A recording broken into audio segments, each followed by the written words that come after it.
Yes, 12th class मेरे प्यारे बच्चों।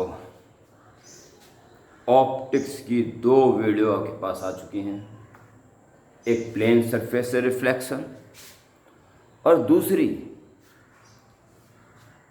कर्व्ड सरफेस के बारे में बुनियादी जानकारियाँ। अब ये कर्व्ड सरफेस या स्फेरिकल सरफेस वाले मिरर कैसे कैसे इमेज बनाते हैं, इस पर आधारित ये वीडियो निश्चित रूप से आपके लिए बेहद इम्पोर्टेंट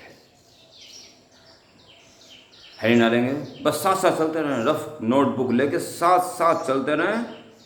तुरंत ही फेयर में दर्ज और तुरंत ही व्हाट्सएप पे सेंड। इस काम में प्यारे बच्चों अगर लेट हो जाते हो तो बहुत ज़्यादा दिक्कत खड़ी हो जाती है। ये अब तक आप समझ चुके होंगे, इसलिए टाइम के साथ चलें, एडवांस चलें। राइट द हेडिंग, साथ साथ चलते रहें, बस लिखने का काम साथ साथ चलता रहे।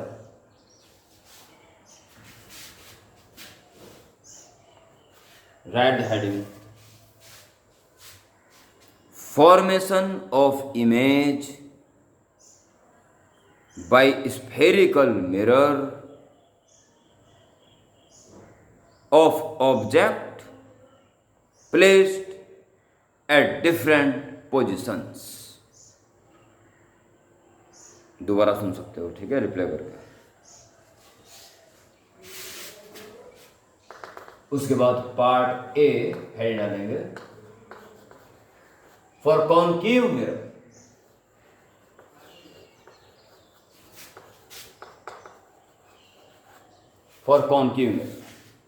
और इसकी लंबी यात्रा शुरू करते हैं प्यारे बच्चों।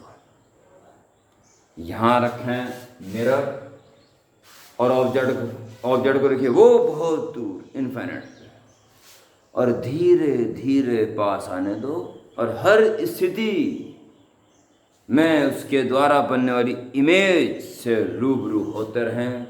और वीडियो के साथ साथ ही ये आपको लर्न हो जाएगा, ये मेरी गारंटी है। निश्चित रूप से लर्न हो। कहना मानते रहना बच्चों, नोट्स बनाते रहना साथ साथ अपने हाथ से।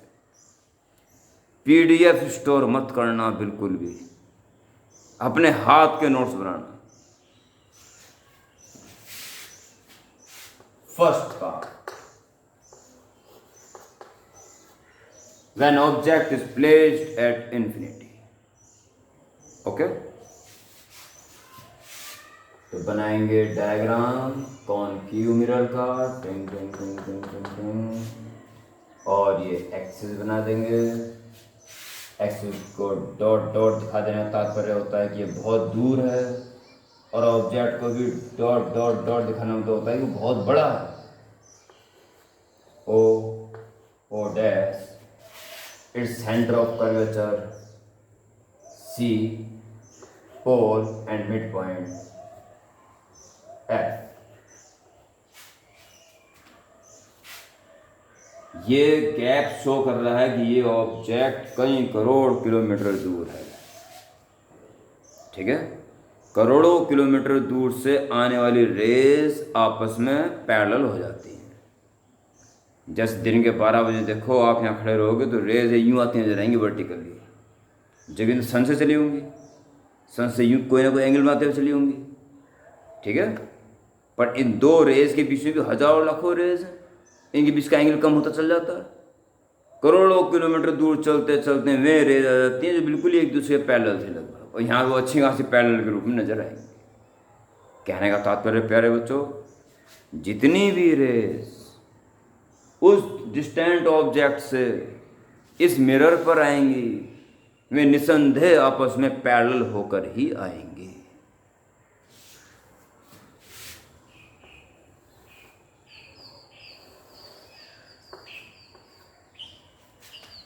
वहां से आने वाले रेस पैरेलल हैं, और ये मिरर आपके हाथ में है। आप इस मिरर को यूं भी कर सकते हो, यानी कि इसका जो नॉर्मल है, सेंटर लाइन नॉर्मल होती है ना, इस नॉर्मल को आप उस इंसिडेंट रे के पैरेलल भी कर सकते हो। ये आपके हाथ में है, उन्हें बेंड करना आपके हाथ में नहीं है। आप अपना मिरर बेंड कर सकते हो, ठीक है। डिस्टेंट ऑब्जेक्ट या इनफाइनाइट ऑब्जेक्ट का सीधा संबंध फोकस से है, या वो बता दिया गया था। इमेज निसंदेह फोकस पर बनेगी। इसी के नीचे बहुत छोटी सी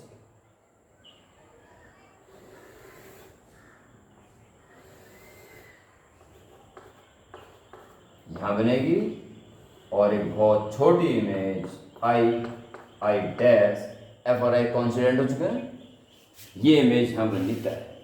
ये दोनों की दोनों ही रेज यहां से आई थी O dash, both rays start from O dash and after reflection meets at there, so I dash image is form.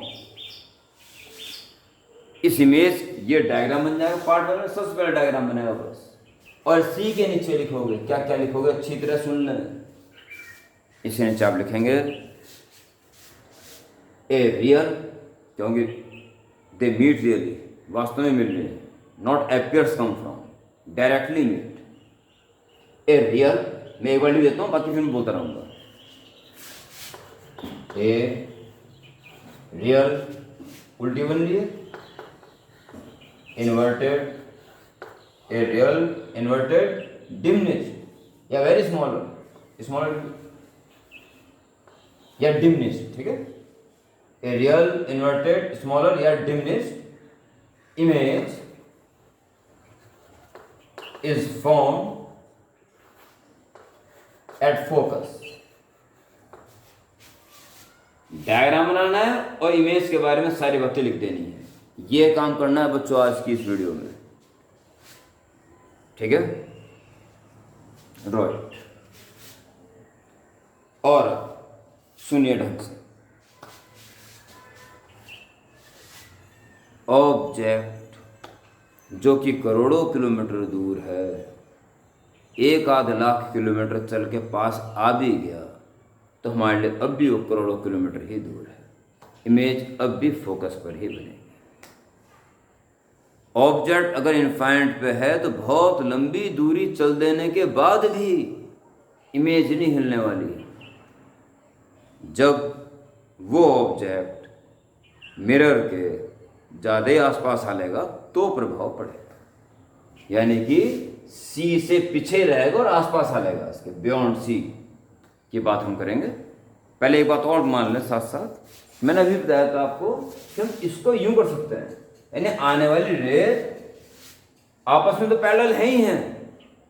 अगर मिरर के प्रिंसिपल एक्सिस के भी पैरेलल हो जाएं, जो हमारे हाथ में है, मिरर को बेंड करके, तब क्या होगा? तो उसके लिए आप पार्ट 1 में ही इसके साथ एक और डायग्राम बनाएं, और वो आप इस तरह का बनाएं। दिख रहा होगा ना? श्योर, बहुत प्यारा। ये रे ऐसा है पैरेलल टू प्रिंसिपल एक्सिस। फिर तो आपको पता ही है कल की वीडियो में, इससे पहले वाली वीडियो में,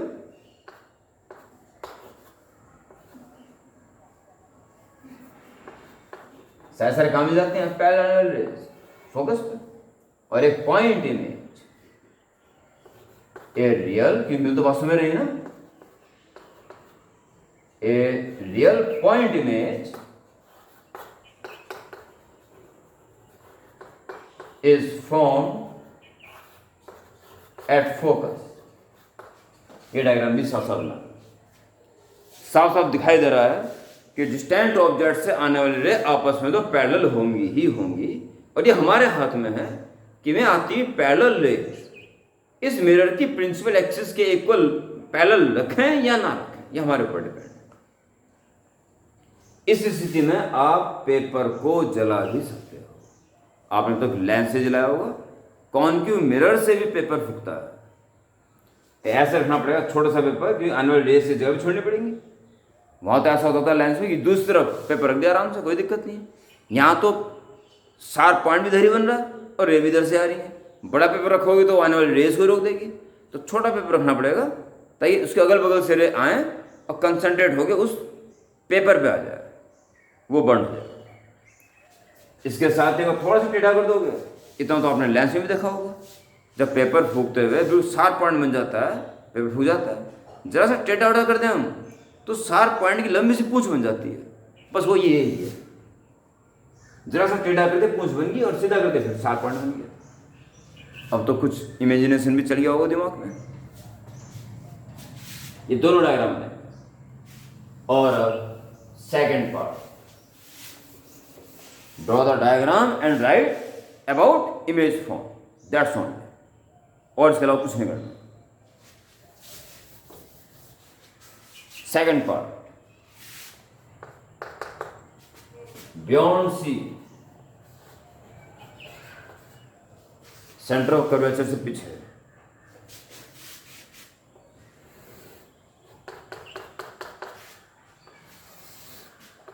four centre of curvature, focus and this object O dash. एकदम से मिरर बना देना, सी एफ पी लोकेट करना, डायग्राम बनाना, हैबिचुअल हो जाना बहुत जरूरी है। इस वीडियो को देखने के बाद जितने भी डायग्राम आज बनेंगे इस वीडियो में, जब जब टाइम मिल रहा हो फटाफट डायग्राम बनाना शुरू कर दो। तब नहीं लिखना है कुछ भी। जब ये वीडियो पूरी देख लोगे तो रफ कॉपी लो और बोल लो बस खाली ऑब्जेक्ट एट इन्फिनिटिव, बन गया। और बोलेंगे, लिखेंगे नहीं, बोलेंगे बस प्रैक्टिस के दौरान। A real diminish inverted images formed at focus, फिर दूसरा डायग्राम बनाएगा। Object is placed beyond C, बोलना है लिखना नहीं है, ड्रॉ करना है बस। ड्रॉ करते रहो बोलते रहो, ड्रॉ करते रहो बोलते रहो। इस वीडियो को देखने के बाद ये फर्ज है आपका, ऑप्टिक्स खतरनाक मजबूत हो जाएगी, खतरनाक मजबूत। यहां से चलने को तो हजारों लाखों करोड़ों रेज निकलेंगी और रिफ्लेक्ट होकर एक ही पॉइंट में मिल जाएंगे। तो हजारों लाखों करोड़ों रेज में हम उन 1 2 3 रेज को देख लेते हैं जिसके बारे में आश्वस्त हों। एक रे जो प्रिंसिपल एक्सिस के पैरेलल जाएगी, फोकस से जाएगी, आश्वस्त हैं। और एक बहुत ही मजेदार पॉइंट जो सी से होते हुए जाएगी, पर सी से जाने वाली लाइन जो नॉर्मल होती है, ये और आसान है। मिरर पर जो नॉर्मल पड़ती है तो उसी पाथ पे बैंड हो जाती है। तो एक रे तो निकालिए सेंटर ऑफ कर्वेचर से और एक निकालिए प्रिंसिपल एक्सिस के पैरेलल। इन दोनों के बारे में आपको जानकारी हासिल है कि ये 2 रे जब गई तो रिफ्लेक्ट कहाँ होंगी, ये तो इस पे हो जाएगी क्यों नॉर्मल पड़ रही है, और जो पैरेलल गई वो फोकस हो जाएगी, ये फोकस हो गई। ये 2 रेज रिफ्लेक्ट हो गई, ये बनी, जिसने अब फोकस को छोड़ दिया और इस तरफ आई।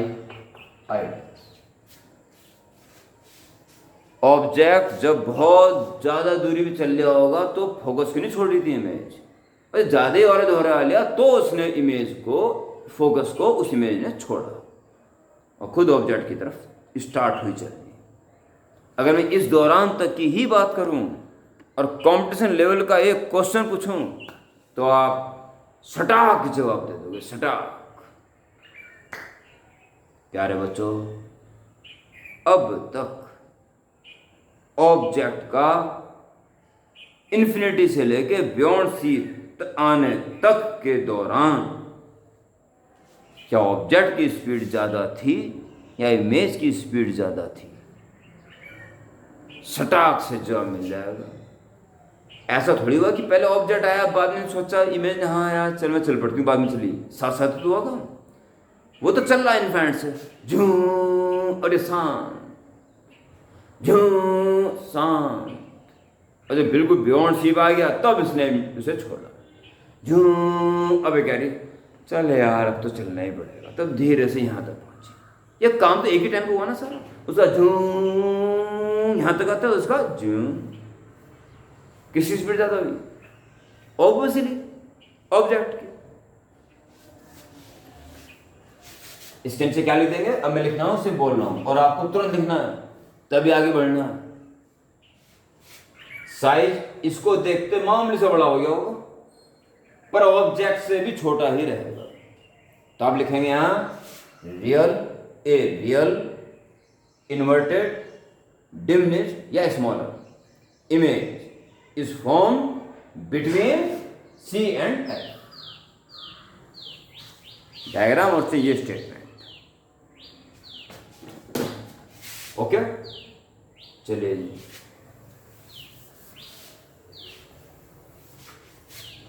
थर्ड पार्ट एट सी. पहले बताता हूं इनफाइनाइट, बियॉन्ड सी, फिर एट सी. अब सी को पार कर जाएगा, सी और एफ के बीच में, फिर एफ में, और अंत में एफ और पी के बीच में. पी भी तो आ नहीं सकता. पोल पे तो जब रखोगे तो पॉइंट ऑब्जेक्ट हो. जैसे हमारा अंगूठा किसी भी मिरर, किसी भी टाइप के मिरर में टच कर देंगे तो उसकी इमेज वही बन जाएगी, जैसे दोनों अंगूठे टच हो गए. ठीक है. और अगर इसका आकार है कुछ तो इसकी चोटी टकरा जाएगी पहले. अगर आकार है तो यहां तो रख ही नहीं सकते, तो P और F के बीच ही आएगी लास्ट पोजिशन. एट P जब आ जाते अगर पॉइंट ऑब्जेक्ट हो. उम्मीद करता हूं सारी बात समझ में आ रही होगी. Third part at C.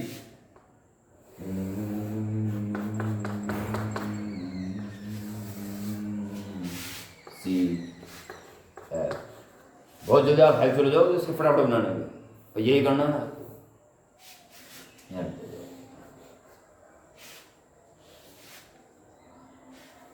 Image का आकार धीरे धीरे बढ़ना शुरू हो गया था, पर ऑब्जेक्ट से छोटा ही था. और सी एक ऐसी पोजीशन आएगी कि इसका आकार बढ़ते बढ़ते बढ़ते बढ़ते बिल्कुल उसके इक्वल हो जाएगा, और इमेज भी बिल्कुल वहीं बनेगी, ठीक उसी के नीचे एकदम. सी, ये आप पहले इसकी तैयारी कर लेंगे. अब यहां जाने वाली रेस ओ डैश से जाने वाली रेस सी से जा नहीं सकती. यूं पहुंचे वहां है ना, एक पैरेलल भेज दीजिए और एक फोकस भेज दीजिए. जो पैरेलल गई वो तो फोकस हो जाएगी, और जो फोकस से गई वो पैरेलल गई.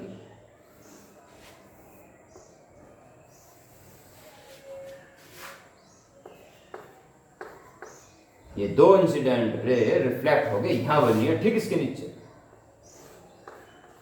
और उसी का आकार की I dash.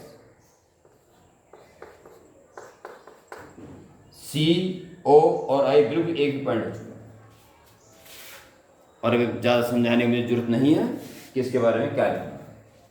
A real inverted equal in size image is found at C.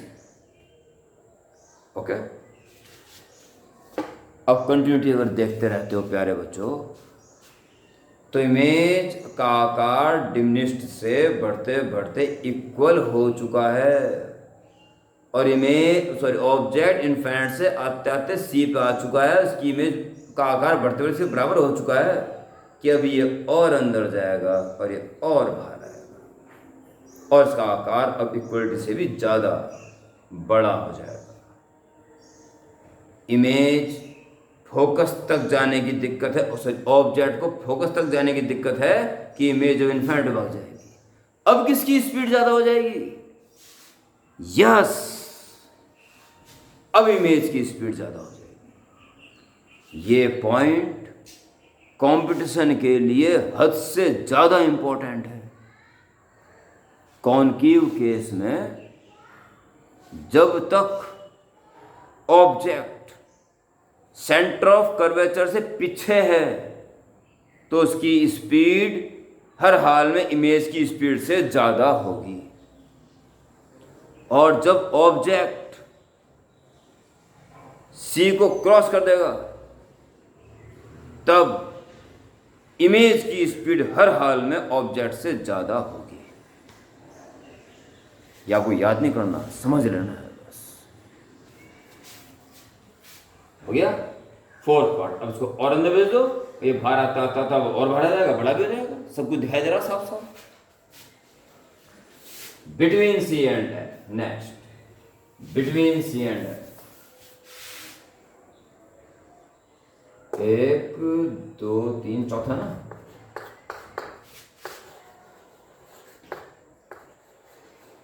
Between C and F.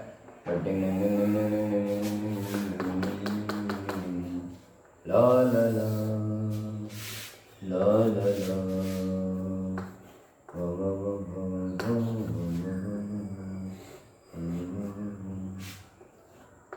ओ,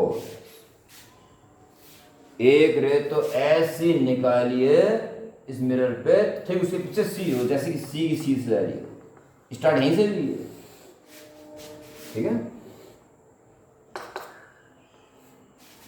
क्योंकि सी की सी से अगर जा रही है तो नॉर्मल पड़ रही है। हमेशा हमें कोशिश ये करते रहने की एक रे सी से होके जाए और एक प्रिंसिपल एक्सिस के पैरेलल।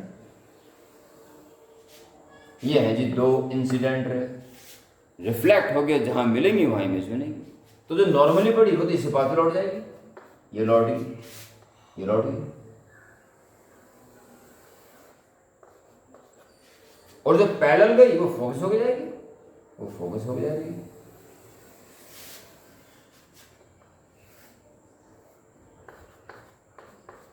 ये बन गई इमेज,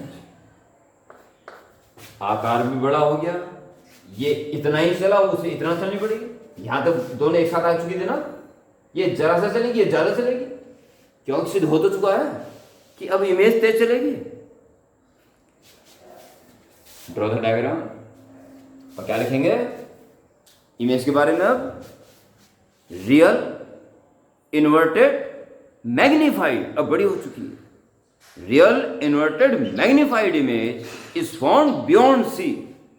अच्छी तरह सुन लेना, रिपीट करके विचार, डायग्राम और नीचे लिख दो फटाफट जो मैं बोल रहा हूं। Once again, a real inverted magnified image is found beyond सी।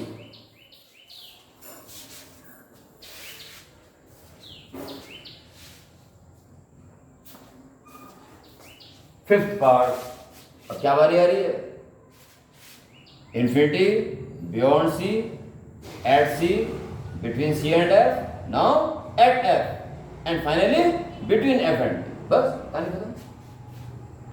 पांचवा पार्ट, एट एफ,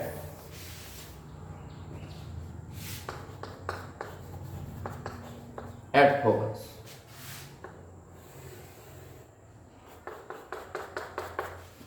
और यह ऑलरेडी जानते हो, जब फोकस पे है तो इमेज इनफाइनाइट पे बनेगी।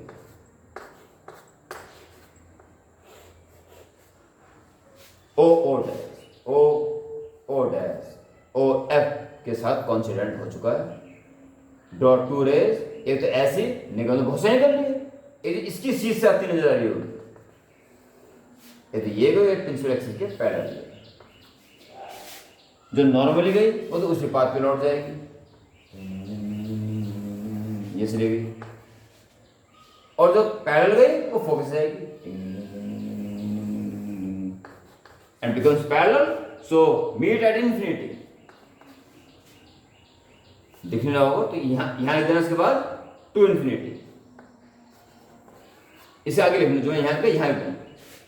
दिख रहा है, कोई दिक्कत आ रही है? नहीं दिख रहा है, दिख रहा है, यहां टू इन्फिनिटी। मैं बोल रहा हूं इमेज फॉर्म्ड एट इन्फिनिटी, मैं ये कहना नहीं चाह रहा हूं कि रियल इन्वर्टेड लार्जर, कुछ नहीं कहना चाह रहा हूं। मैं सिर्फ एक बात बोलूंगा, इमेज फॉर्म्ड एट इन्फिनिटी। क्यों? तो मैं ऑनलाइन महसूस कर रहा हूं, पढ़ने वाले बच्चे इसके लिए जरूर पूछ रहे हैं, ये क्या बोल रहे हैं, क्यों? पहले पार्ट में अभी पता चल जाएगा, अभी पता चल जाएगा। अभी तो आप इसमें ये लिख दीजिए बस, इमेज फॉर्म्ड एट इन्फिनिटी, बस इमेज फॉर्म्ड एट इन्फिनिटी, बस, और कुछ मत लिखिए, अभी पता चल जाएगा ऐसा क्यों लिखा है मैंने। Last final sixth part,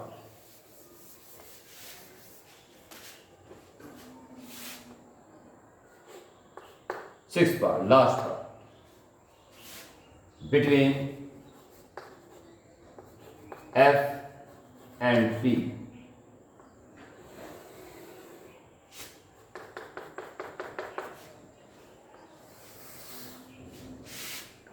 C F P, this is object.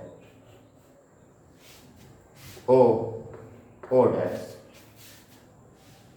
P भी लिखा था, ठीक है, P पे रखते रखते ये टकरा जाएगा पहले इससे, और रखोगे तो फिर पॉइंट ऑब्जेक्ट होना चाहिए, मैं बता चुका हूँ।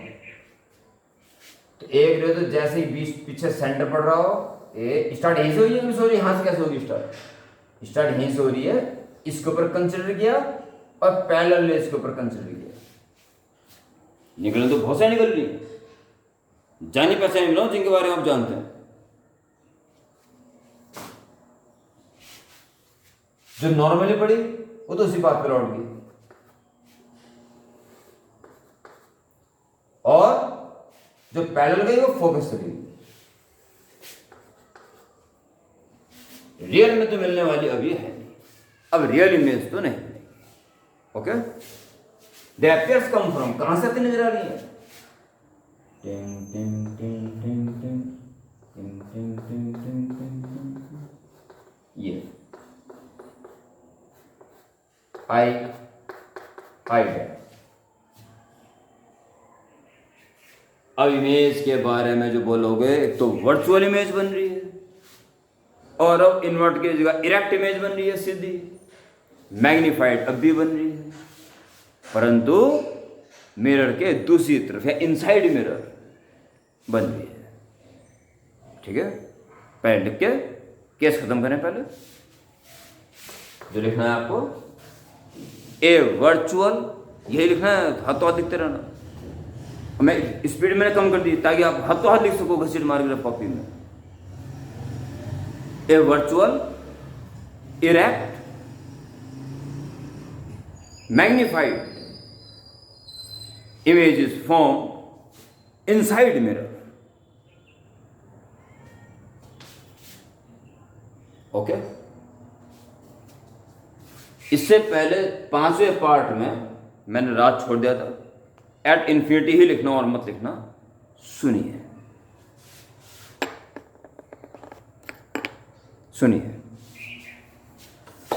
प्यारे बच्चों,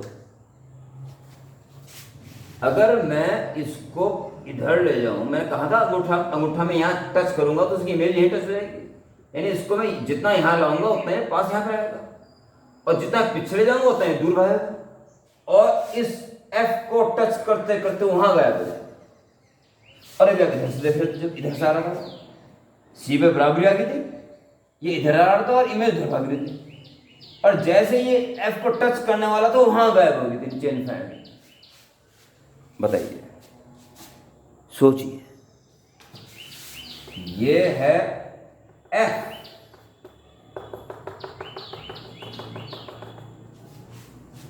आप F पे ऑब्जेक्ट को नहीं रख सकते, सीधी सी बात है। अगर मैथमेटिक्स वाले हो और लिमिट्स पढ़ी होगी तो लिमिट x टेंड्स टू 3 और x² - 9 अपॉन x - 3 की वैल्यू निकालने के लिए आप इसमें s की वैल्यू 3 रख ही नहीं सकते। ठीक है, आप x टेंड्स टू 3 पर इसकी वैल्यू निकाल सकते हो, ना कि x इक्वल टू 3 पर। आप x की वैल्यू 3 ना रख के 2.99999999 डॉट डॉट डॉट या 3.000000 बहुत सारे 0 और 1 ये रखोगे तो फिर जो कॉमन फैक्टर होगा x - 3 वो तब जाके कटेगा और तब इसका आंसर आ जाएगा, पर एक्यूरेट 3 पर आप इसकी वैल्यू निकाल ही नहीं सकते। बस ऐसा ही केस मेरे प्यारे बच्चों यहाँ पे है। और अब जो बोलने जा रहा हूँ ढंग से सुने, बायो वाले बच्चे निराश ना हो। आप कहोगे मैथमेटिक्स के अकॉर्डिंग क्या समझेंगे, नहीं, कोई निराश वाली बात नहीं है। लिसन, जब ऑब्जेक्ट इससे इधर था तो इमेज उधर बनती जा रही थी ना, और जैसे हम ऑब्जेक्ट को फोकस के पास ला रहे थे इमेज दूर जा रही थी। रियल बनना कंटिन्यू था, उल्टी बनना कंटिन्यू था, और आकार लगातार बड़ा होना कंटिन्यू था, और इन्फिनिटी की तरफ जाना कंटिन्यू था कि यह ऑब्जेक्ट यहां पहुंचने वाला था। बस एक तरह से पहुंच ही गया। पहुंचा नहीं, बस एक तरह से पहुंच ही गया। और मैथमेटिक्स वाले इसको लेफ्ट हैंड लिमिट कह सकते हैं, LHL। तो कहां बन रही है इमेज? वो इनफाइनाइट पे उल्टी, रियल, बड़ी। और जब मैं इधर से इसको इधर की तरफ ला रहा था तो उधर जा रहा है इनफाइनाइट पे।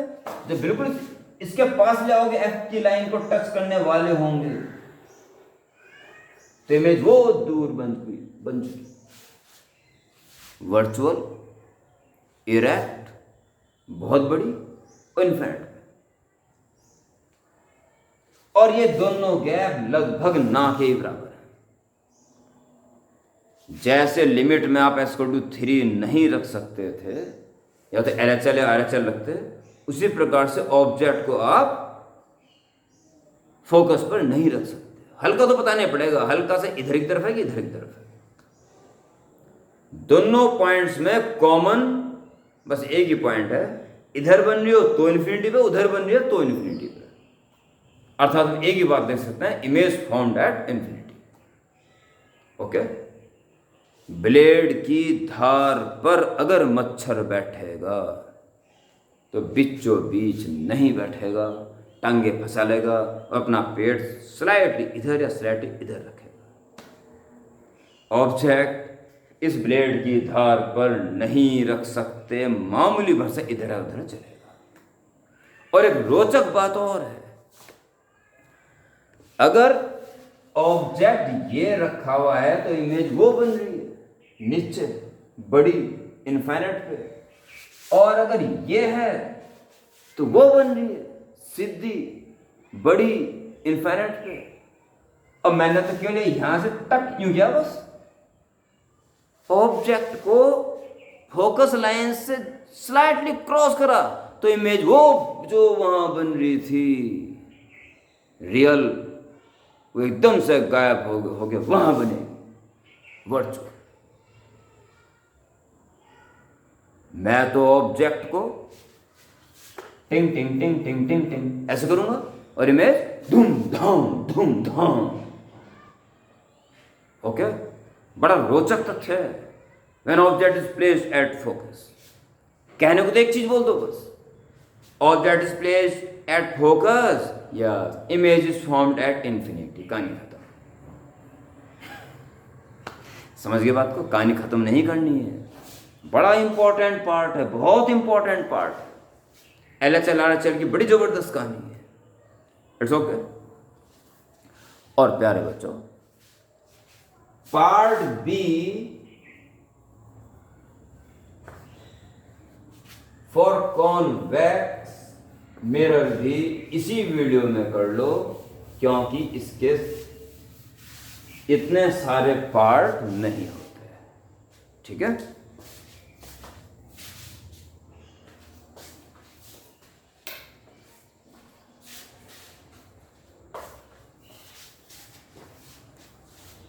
Part B for convex mirror, not part first second third fourth, single part.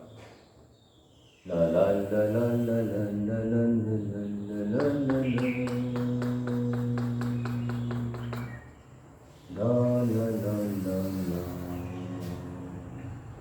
Centre of curvature, focus.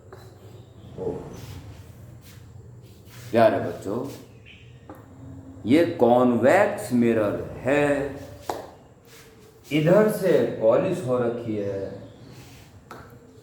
Object को क्या पॉलिश की तरफ रखोगे या रिफ्लेक्टिंग सरफेस की तरफ रखोगे? रिफ्लेक्टिंग सरफेस तरफ रखोगे। यहां क्या करोगे रख के ऑब्जेक्ट को? बहुत सारे बच्चे बेसिकली पता नहीं इतनी गंदी बात कह देते हैं कि बड़ा दुख होता है। यहाँ भी ऑफलाइन मैंने पूछा बच्चों ऑब्जेक्ट को कहाँ रख सकते हैं, एक से एक बच्चे ने कहा से इनफाइनाइट पे है। मैं चलो इनफाइनाइट तो चल जाएगा, इनफाइनाइट तो चल जाएगा ना। फिर beyond C, at C, between C and F, at F, between F and, क्या मतलब है यार? कुछ प्रैक्टिकल सोच नहीं रहे कुछ भी। पॉलिश की तरफ रखे क्या करोगे भाई? There is only one situation in front of mirror, this is why there is only one case. Object ये रखेंगे ओ डैश, एक रे पैरेलल भेजेंगे और एक रे बिल्कुल सेंटर की तरफ निशाना लगाते हैं। These two rays are incident। जो सेंटर की तरफ गई वो तो नॉर्मल पड़ी, वो तो उसी बात पे लौट जाएगी, और ये रिफ्लेक्ट होकर जब फोकस जाएगी इसलिए। तो ये रेज मिलने वाले तो है नहीं, रियल इमेज से बनेगी। दे अपीयर्स कम फ्रॉम, पीछे हटाया तो ये टिंग टिंग टिंग टिंग आई। अगर ये बिल्कुल ही दूर ले जा लो तो इमेज फोकस बनने को तैयार होगी, और बिल्कुल पास ले आओ तो ये पास आने शुरू हो जाएगी। बनेगी हमेशा पोल और फोकस के बीच में, या फोकस तक, पर से बाहर कभी नहीं जाएगी।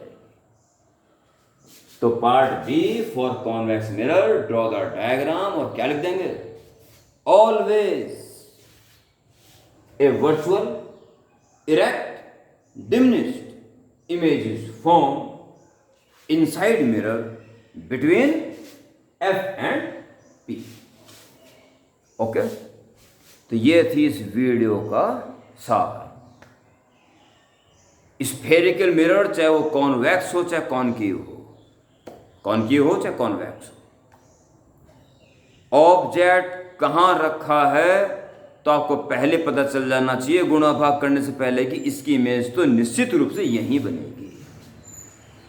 ये आज के सारे डायग्राम रद्दी पेपर में, रफ पेपर में, जहाँ जगह मिल रही हो बनाते रहो और उसके बारे में बोलते रहो, ये रियल वर्चुअल जो कुछ भी है।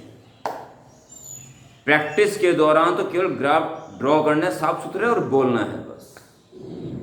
ये प्रैक्टिस इस होमवर्क को रफ में करके फिर फेयर में दर्ज करके उसके बाद प्रैक्टिस चाहिए। ये प्रैक्टिस होगी इस वीडियो के अगली वीडियो आने से पहले तो होगी, फिर नहीं होगी। जितना जल्दी हो सके ये सेल्फ प्रैक्टिस कर लेना। ओके प्यारे बच्चों, वीडियो बहुत लंबी हो रही है इसलिए बाय।